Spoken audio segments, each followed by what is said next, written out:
오늘은 이제 우리의 이웃이란 제목을 가지고 함께 말씀을 나누려고 하는데요. 여러분, 요즘에 이제 인터넷에 보면 이렇게 가짜 뉴스가 많이 떠돌아다닌다고 합니다. 유튜브에 보면 가짜 뉴스가 굉장히 많이 생성되고 있다라고 이야기를 많이 듣고 있는데요. 사실 우리가 무엇이 가짜 뉴스인지 판별하는 것은 쉽지 않은 것 같습니다. 섣불리 판단할 수도 없는 것 같습니다. 근데 저는 그 가짜 뉴스를 보면서 무슨 생각을 하는가 하면, 왜 사람들이 이렇게 가짜 뉴스를 많이 만들어내고 그 가짜 뉴스에 이렇게 반응하는 것일까 생각해 볼 때, 어쩌면 우리들은 세상 속에서 우리가 듣고 싶고 보고 싶은 것에만 반응하고 내가 원하는 것들만 듣길 원하는 이 욕망 때문에 세상에 이렇게 가짜 뉴스들이 더 많이 생성되고 있는 것은 아닌가 생각해 보게 됩니다. 비록 가짜 뉴스더라도 내가 원하는 소식을 전달해주면, 듣게 되면 우리의 마음이 시원해지고 또 마음이 편안해지는 것 아니겠습니까? 근데 문제는 무엇인가 하면, 그런 가짜 뉴스는 비록 내 마음을 행복하게 할 수도 있겠지만, 그러나 내가 생각하는 그 세상, 내가 듣는 그 가짜 뉴스의 세상은 그것들이 진실되지 못하고 가짜라는 것이 함정이 될 것입니다. 예전 영화 매트리스를 혹시 보셨나요? 매트리스에 보면 가상세계 이야기가 나옵니다. 가상세계에 살고 있는 그 사람들은 어쩌면 행복할 수도 있습니다. 가상세계가 정말 진짜가 아니라 가짜라는 사실을 아는 사람들은 자신의 삶이 더 불행하다라고 느낄 수도 있습니다. 사람들은 진짜가 무엇이 중요한가? 그냥 가짜 뉴스더라도, 가짜이더라도 우리가 행복하면 그만 아닐까라고 말할 수도 있습니다. 참 고민이 되는 것 같아요. 우리 그 속담에도 보면 두 가지 속담 있지 않습니까? 모르는 게 약이다, 또 아는 게 힘이다. 그 사이에서 갈등이 되는 게 사실입니다. 그러나 우리는 그래도 우리가 진실을 추구해야 되지 않을까 생각되어집니다.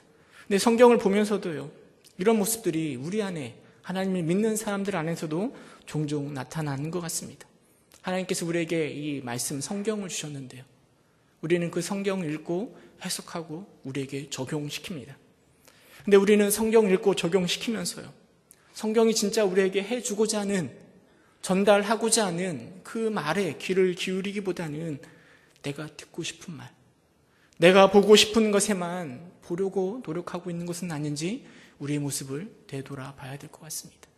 내가 듣고 싶은 말이 전달될 때는 무조건 아멘 하지만, 그렇지 않는, 듣기 싫은 이야기가 선포되어질 때는 우리가 잘 반응하지 않는 것은 아닌지 생각해 보아야 될 것 같습니다. 물론 그렇게라도 우리가 성경을 읽게 된다면 참 감사하죠. 그렇게 읽다 보면 하나님께서 우리의 마음을 변화시켜 주실 것이라는 기대감을 가질 수도 있습니다. 하지만 제가 하나님이라면 내가 전달하는 것에 집중하지 않고 자기 멋대로 해석하는 우리의 모습이 섭섭하지 않을까 하는 생각들을 해보게 됩니다. 여러분, 말씀을 대할 때 보다 두렵고 떨림으로 내가 원하는 말씀이 아니라 하나님이 하시는 말씀이 무엇인지 집중하고 이렇게 성경을 대할 수 있기를 소망합니다. 예수님의 말씀이요, 사복음서에 많이 기록되어 있는데요, 그 말씀들을 가만히 보면 예수님의 가르침의 특징이 무엇인가 하면 주로 비유로 말씀하셨다라는 겁니다. 사복음서에 보면 대략 한 50개 정도의 비유가 등장합니다. 사람들은 예수님의 가르침의 3분의 2가 바로 이 비유라라고 이야기합니다. 예수님께서 가르치실 때 비유를 즐겨 사용하셨는데요, 왜 비유를 자주 사용하셨는가 하면 비유가 듣는 사람들로 하여금 보다 쉽게 이해할 수 있고 또 잘 설득시킬 수 있기 때문에 예수님께서는 이 비유를 많이 사용하신 것 같습니다. 근데 오늘날 우리가 비유를 바라보고 해석함에 있어서는 결코 그렇게 쉽지는 않은 것 같습니다. 왜냐하면 예수님 당시와 오늘날 살아가는 우리 사이에는 시간의 갭이 있고 문화의 갭이 있고 공간의 갭이 있기 때문에 그 말씀들을 해석함에 있어서 굉장히 주의를 기울여서 읽어야 될 것 같습니다. 오늘 우리가 읽은 본문 바로 다음에 등장하는 게 선한 사마리아의 비유입니다. 이 선한 사마리아인의 비유는 하나님을 믿는 사람뿐만 아니라 믿지 않는 사람들도 굉장히 많이 알고 있는 내용입니다. 얼마 전에 우리나라에서도 선한 사마리아 법을 만든다라고 이야기하면서 그 선한 사마리아인에 대한 내용들을 많은 사람들이 알고 있습니다. 그런데 이 비유를 해석함에 있어서 우리는 굉장히 조심해야 됩니다. 우리 믿음의 선배들은 이 비유를 해석할 때 알레고리적으로 많이 해석했습니다. 알레고리로 해석한다는 게 무슨 의미인가 하면 등장하는 비유에 또 다른 의미가 있다라는 겁니다. 그래서 그것들을 영적으로 본문을 해석하려고 하는 겁니다. 여러분, 선한 사마리아인의 비유를 잘 알고 계시죠? 그런데 이 루터라는 우리 종교개혁자 루터는요, 이 선한 사마리아인을 해석할 때요, 어떻게 해석했는가 하면 여리고로 가는 사람, 그래서 강도 만난 그 사람이 아담과 모든 인류를 의미한다, 이렇게 해석했습니다. 그리고 그가 강도를 만났는데 그 강도는 우리에게 빼앗고 상처를 입힌 마귀들이다, 이렇게 해석합니다. 제사장과 레인들이 지나가는데 이것은 구약의 그런 영적인 리더들이었고요, 선한 사마리아인은 바로 예수님을 상징한다, 이렇게 해석하였습니다. 그렇다면 여러분, 여관은 무엇을 상징한다고 봤을까요? 여관. 선한 사마리아인이 그 강도 만난 사람 여관에다 맡겨뒀잖아요. 루터는 그 여관을 오늘날의 교회로 이렇게 해석했습니다. 그리고 여관의 주인은 오늘날 하나님의 말씀을 설교하는 설교자, 이렇게 해석했습니다. 그 내용을 종합해보면 우리가 저 여리고 천국을 가다 보면 마귀를 만날 수 있고 어려움을 당할 수 있지만 우리 예수님께서 우리를 보살펴 주시고 교회에 맡겨서 기름과 포도주로 이렇게 치유하잖아요. 말씀과 성령 이렇게 해석하기도 하던데 그렇게 해서 우리를 다시 회복시키시고 천국으로 가게 한다라고 해석할 수 있습니다. 이런 해석의 내용이 결코 성경에서 벗어나거나 잘못된 것은 아닙니다. 내용은 맞지만 우리는 고민해야 됩니다.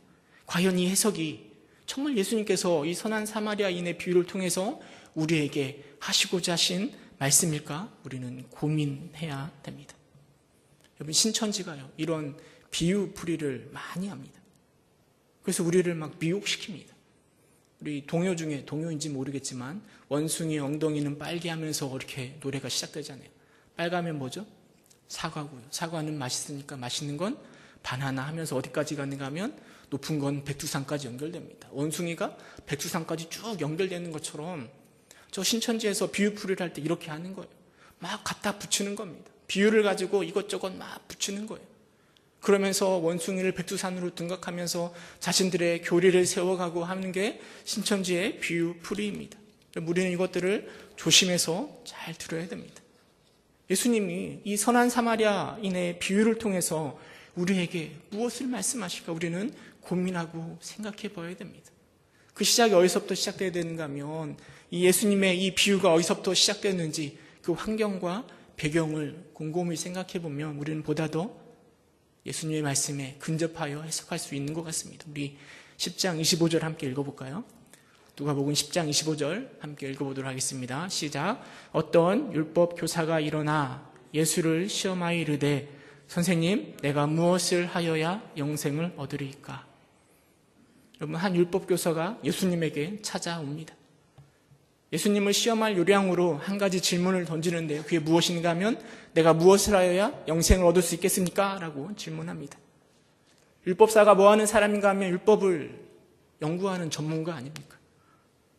율법에 대해서 너무나 잘 알고 있는 그가 어떻게 해야 영생을 얻을 수 있을까? 모르거나 궁금해서 물어보는 것이 아니라 예수님을 시험해보고자 그 질문을 던지고 있는 것입니다. 그래서 그런 질문을 통해서 이 예수란 사람이 얼마나 율법을 잘 알고 있는가? 나보다 실력이 뛰어난 사람인가? 아니, 왜 이렇게 이 사람들에게, 이 수많은 사람들이 따라다니고 있는가? 이런 것들을 한번 판단해 볼 요량으로 이렇게 질문을 하고 있는 겁니다. 근데 율법사의 태도는 좀 긍정적인 태도라기보다는 부정적으로 뭘 실수하는지는 않을까? 이런 눈으로 예수님을 바라보면서 잘못한 게 있으면 창피를 주거나 혼쭐을 내야지라는 마음으로 이렇게 질문하는 것 같습니다. 근데 예수님이 뜻밖의 질문을 하십니다. 26절에 보니까요. 너는 어떻게 읽었느냐? 아마도 예수님은 이 율법사의 질문의 의도가 무엇인지를 다 알고 계시고 그리고 오히려 역으로 질문을 다시 율법사에게 함으로 예수님의 의도대로 이 대화를 이끌어 가고자 하시는 게 아닌가 생각되어집니다. 율법사는요, 어떻게 영생을 얻어야 될까에 대해서 질문을 하는데, 대답을 하는데 27절에 보면 첫 번째가 무엇이라고 얘기하는가 하면 하나님을 사랑하는 것. 어떻게 사랑하는가 하면 마음을 다하고 목숨을 다하고 힘을 다하고 뜻을 다하여 하나님을 사랑하고 두 번째로는 이웃을 사랑하는데 어떻게 사랑하라고요? 내 자신과 같이 사랑하는 것, 이것이 바로 영생을 얻을 수 있는 방법이라고 이야기합니다.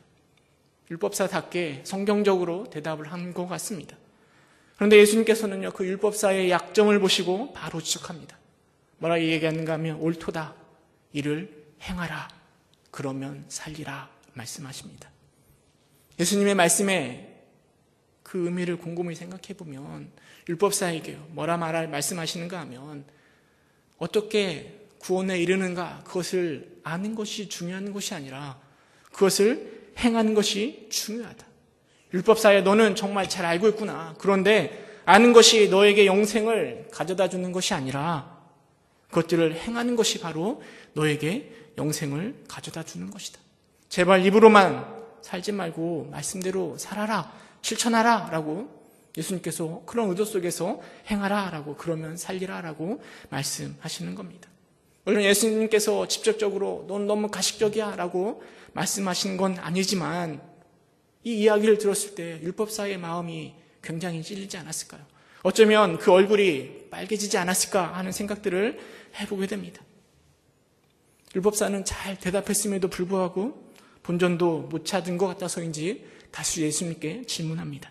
29절에 보면 뭐라 질문하는가 하면 그러면 내 이웃이 누구입니까? 예수님, 이웃을 사랑해야 되는데 그러면 내 이웃이 누구입니까? 라고 다시 질문합니다. 근데 29절 앞에 보면 뭐라 이야기하는가 하면 성경은 자신을 옳게 보이려고 질문했다라고 기록하고 있습니다. 그 율법사가 질문을 하는데 그 질문을 통해서 자신을 옳게 보이려고 질문했다라는 거죠.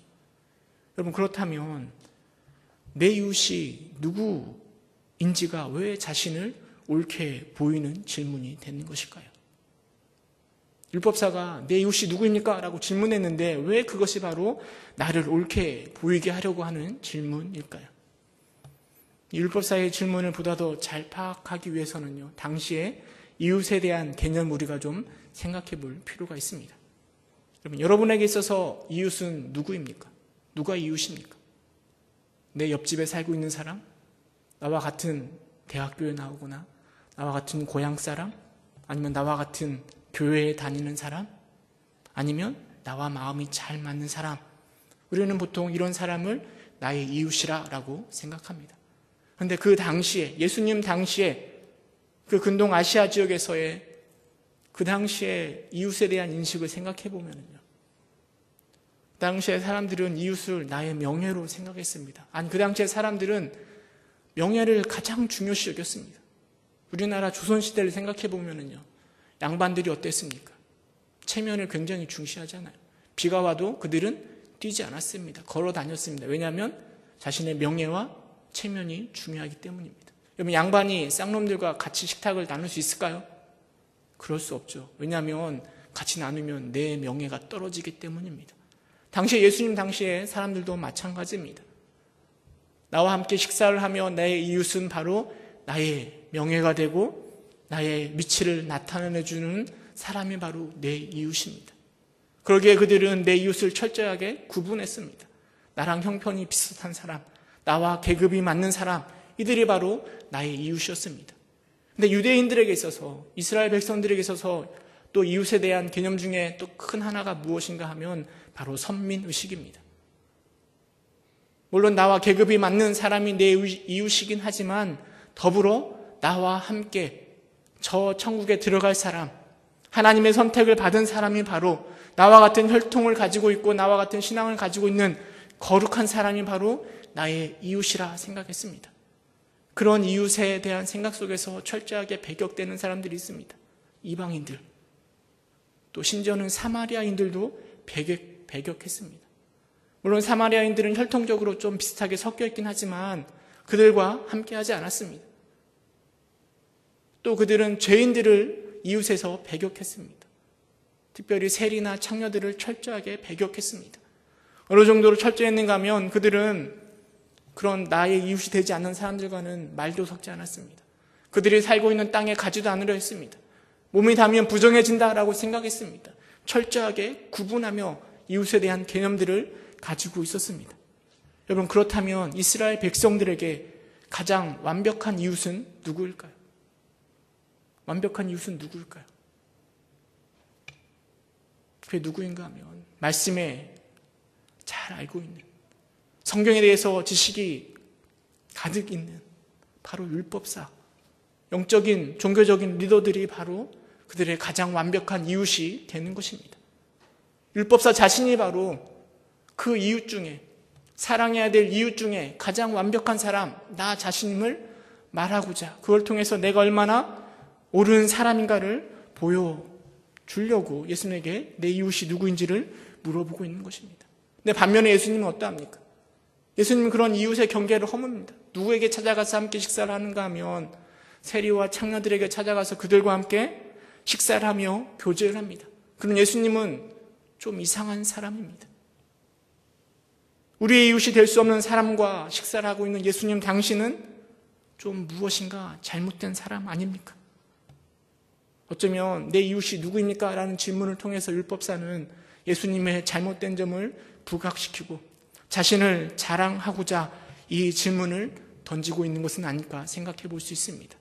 그런 율법사에게 예수님이 대답으로 하신 말씀이 바로 선한 사마리아인의 비유입니다. 여러분, 그렇다면 예수님은 이 선한 사마리아인의 비유를 통해서 그 율법사에게, 그리고 오늘 본문을 묵상하고 있는 우리들에게 어떠한 교훈을 말씀하시고자 하시는 걸까요? 저는 한 3가지 정도만 여러분과 함께 나누고 말씀을 마무리하고자 합니다. 제가 첫 번째로 찾은 교훈은 내 이웃은 누구인가? 라는 질문에서 율법사는요, 자기를 중심으로 해서 내 이웃이 누구인가를 찾고 있습니다. 나를 중심으로 내 이웃이 될 만한 사람이 누구인가를 생각하면서 질문하고 있습니다. 사실 모든 사람들이 자기를 중심으로 생각하는 세상 가운데 우리는 살아가고 있습니다. 예전에 지구를 중심으로 모든 것이 돌아간다라고 사람들은 생각했습니다. 그때 우리는 지동설이라고 얘기하잖아요. 지구를 중심으로 태양이 돌고 있고 모든 것이 다 돈다라고 생각했습니다. 그리고 어느 날 그것이 잘못되었다는 것을 깨닫고 무엇을 중심으로 도는가 하면 태양을 중심으로 지구가 돈다라고 이야기했습니다. 오늘날은 무엇을 중심으로 세상이 도는가 하면 나를 중심으로 세상이 돈다 이렇게 주장을 하더라고요. 그래서 나동설, 나를 중심으로 세상이 돈다, 나동설 이렇게 주장하는 사람들이 많더라고요. 그래서 나를 중심으로 나에게 해가 되는가 아니면 필요한가, 나에게 안 좋은가, 이것만 생각하는 세상이 우리가 살아가고 있는 세상인 것 같습니다. 심지어는 하나님조차도 나를 중심으로 필요에 따라 이리 움들고 저리 돌리고 하고 있지는 않은지 우리의 모습을 생각해 봐야 됩니다.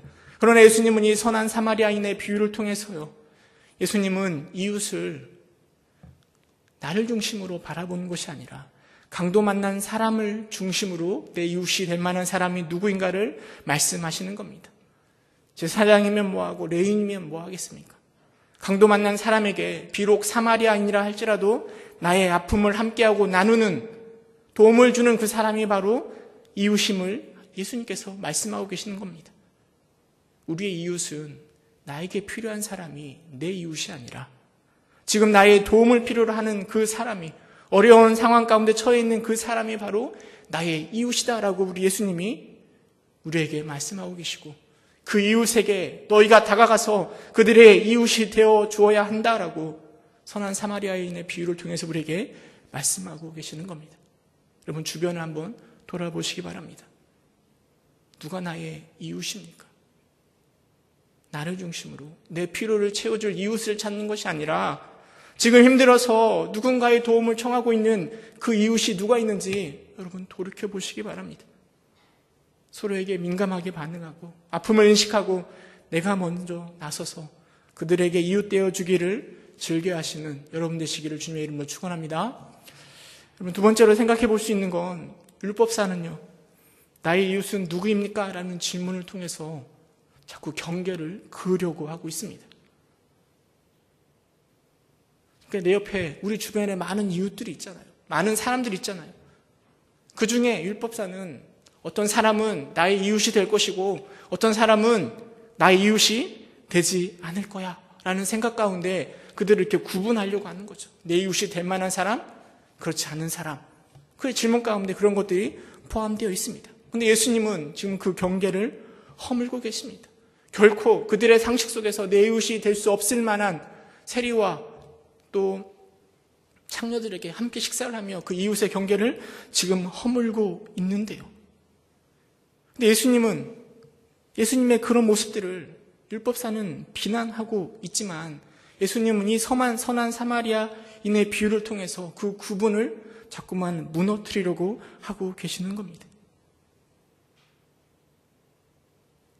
율법사는 나에게 있어서 정말 이웃이 될 만한 사람은 나와 같은 거룩하며 우리의 믿음의 조상 아브라함의 혈통을 가지고 있으며 율법에 해박하고 이런 사람이 나의 이웃이 될 수 있고 그런 사람 중에 바로 제가 있습니다 라고 말하고 있는데요.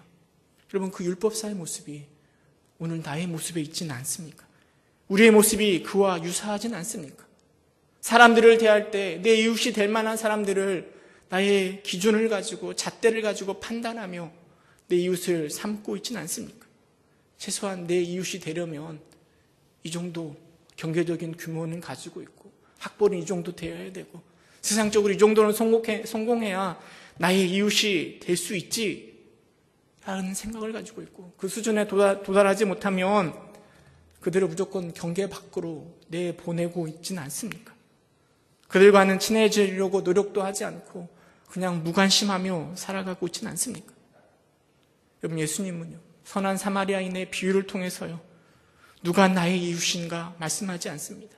야, 쟤는 나의 이웃이 너의 이웃이 될 것이고 쟤는 너의 이웃이 되지 않을 거야 라고 말씀하시지 않습니다. 예수님은 선한 사마리아인의 비유를 통해서 경계를 말씀하시는 것이 아니라 이웃을 대하는 태도를 말씀하고 계시는 거죠. 강도 만난 사람들 옆으로 세 사람이 지나갑니다. 제사장이 지나가고 레위인이 지나가고 사마리아인이 지나갑니다. 그런데 세 사람 중에 부각되는 사람이 누군가 하면 사마리아인입니다. 이웃을 대하는 그의 태도를 예수님께서 집중적으로 부각시키며 우리에게 말씀하고 계시는 겁니다. 레위인은, 제사장은 그 어려움 속에 있는 사람들을 무관심한 채, 돌보지 않은 채 그냥 막 바쁜 삶 속에서 막 지나쳐갑니다. 여러분, 사마리아인이라고 왜 바쁘지 않았겠습니까? 여행 중에 바쁜 발걸음 중에 사마리아인은 그 어려움 당한 이웃을 바라보며 힘을 다하여 그를 도와줍니다. 그의 도움은 굉장히 철저합니다. 그냥 대충 도와주고 끝나는 것이 아니라 돈을 사용하고 시간을 허용하고 아까워하지 않고 그를 도와주고 있습니다. 나중에까지 생각하며 이웃에 대한 태도를 예수님께서 우리에게 말씀하고 계십니다. 너희 이웃이 될 만한 사람, 이 사람이야 라고 말하는 것이 아니라 너의 이웃에게 섬하는 사마리안처럼 이렇게 대해라, 그 태도를 말씀하고 계시는 것이죠. 우리에게는 수없이 많은 이웃들이 있습니다. 또 그들을 향하여 끊임없이 사랑한다라고 말하고 있습니다. 여러분, 우리의 사랑의 대상이 되는 사람들이 너무 구분되어 있지는 않습니까? 딱 내가 사랑할 만한 사람만 사랑하고 그들에게 베풀고 있지는 않습니까? 그 밖에 있는 사람들에게는 철저하게 무관심하며 내 이웃이라는 생각을 가지고 있으면서도 불구하고 그냥 내가 사랑할 만한 사람만 사랑해야 된다라는 생각 속에 사랑하고 있지는 않습니까? 하나님께서 우리에게 원하시는 건 사랑의 범위, 경계를 긋고 내가 사랑할 만한 사람만 사랑하는 것이 아니라 비록 주변에 사람들로부터 어려움 가운데 있고 힘든 가운데 있다 하더라도 좀 나와 멀리 있다 하더라도 우리가 그 예수님의 크신 사랑을 알고 있다라면 그들에게 다가가서 예수님이 우리를 사랑하신 것처럼 마음을 다하고 힘을 다하여 내 자신을 내가 사랑하는 것처럼 그들을 사랑하기를 우리에게 기대하시며 선한 사마리아인의 비유를 우리에게 말씀하고 계시는 것이고 그런 사랑이야말로 주님의 음성에 실천하는 모습이지 않을까? 예수님께서 우리에게 그것 때문에 이 선한 사마리아인의 비유를 말씀하시는 건 아닐까요? 눈 감으면 코를 베어가는 세상 속에서 우리가 그렇게 살아간다는 것이 결코 쉽지는 않을 겁니다. 늘 양보해주고 저 어려운 사람을 향하여 마음을 다하여 그 이웃을 사랑하는 것이 어쩌면 불가능할 수도 있을 것 같습니다. 그러나 저는 이런 어리석은 모습이지만 그것을 실천해 나아갈 때 우리의 세상이 조금씩 변화되지 않을까요? 물론 세상이 변화되지 않을 수도 있습니다. 그러나 그렇게 살아가는 것이 바로 주님께서 우리에게 주신 빛과 소금의 역할을 감당하는 것 아닐까요? 여러분, 내 주변을 돌아보시기 바랍니다. 우리의 이웃은 누가 있습니까? 내가 만들어 놓은 이웃의 경계 안에서 그들만 바라보며 사랑하고 있지는 않습니까? 말할 수 없는 그리스도의 사랑을 맛보았다라면 우리가 저 멀리 있는, 때로는 내가 생각하는 경계 밖에 있는 이웃조차도 돌아볼 수 있는 여러분 되시기를 간절히 소망합니다. 경계를 허물고 늘 진실한 태도로 이웃을 사랑할 수 있는 여러분 되시기를 주님의 이름으로 축원합니다. 세 번째로 생각해 볼 수 있는 것은요, 예수님의 비유 안에 또 다른 의도가 하나 숨겨져 있는 것 같습니다. 그것은 바로 풍자입니다. 가장 우리의 이웃이 되어야 할 사람이 누구일까요? 바로 제사장과 레위인들 아닙니까? 가장 이웃이 될 수 없는 사람이 있다라면 그 사람은 바로 사마리아인이었을 것입니다. 사마리아인은 혼혈인데다가 그 신앙까지도 섞여져 버린 자들입니다. 결코 우리의 이웃이 될 수 없는 사람입니다. 그런데 이 비유의 내용은 그 세상적인 모습을 그대로 반영하지 못합니다. 오히려 반대로 이웃이 될 만한 제사장과 레위인은 그 역할을 감당하지 못합니다. 무관심한 채 도망치기에 급급합니다. 그러나 우리의 결코 이웃이 될 수 없는 그 사마리아인은 강도 만난 사람을 지극정성으로 돌보아 그의 이웃이 되어줍니다. 여러분, 예수님은 이 선한 사마리아인의 비유를 통하였어요. 제사장과 또 이 사마리아인의 모습을 대비시키면서 당시의 그 상황을 풍자하고 계시는 겁니다. 마땅히 해야 할 자들의 어리석음, 그 어리석음을 선한 사마리아인의 비유를 통해서 지적하고 있는 것입니다. 네, 여러분, 우리의 모습이 혹시 그런 모습이지는 않습니까? 기독교인이라면 예수 그리스도를 알고 세상의 빛과 소금이 바로 내가 되어야 된다라는 사실을 알고 있음에도 불구하고 세상과는 전혀 구별 없이 사랑할 만한 사람만 사랑하고 살아가는 그 모습이 바로 오늘 우리의 모습이진 않습니까?